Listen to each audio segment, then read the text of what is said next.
Laura Logan, who's a great investigative reporter, she's convinced that this was a cyber attack, which would go along the idea of this remote towing technology that you were mentioning, the CCP is capable of pushing out there.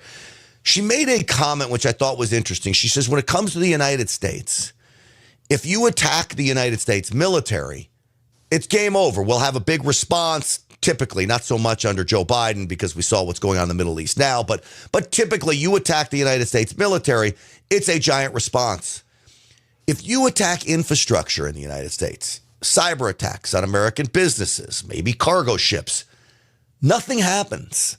And that to me is something I think China is well aware of. They know they can kind of get away with this unconventional warfare of going after cyber attacks and businesses and screwing with us that way.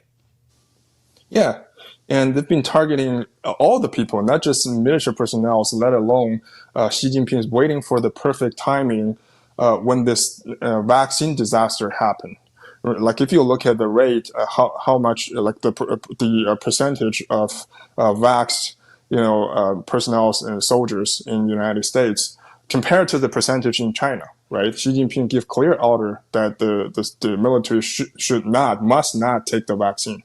And if you look at COVID, that's a direct attack on everyone. Mm-hmm. If you look at fentanyl is a direct attack on all the people. We lost over 100,000 people, American people already, 300 per day.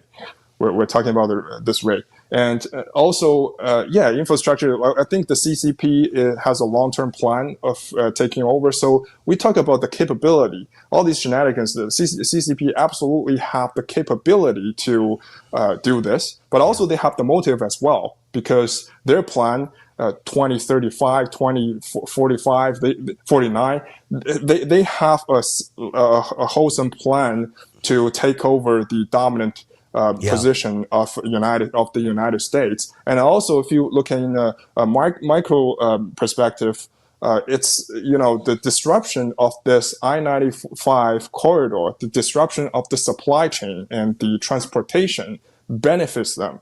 Yeah. Right. We would be more dependent on the supply chain in China.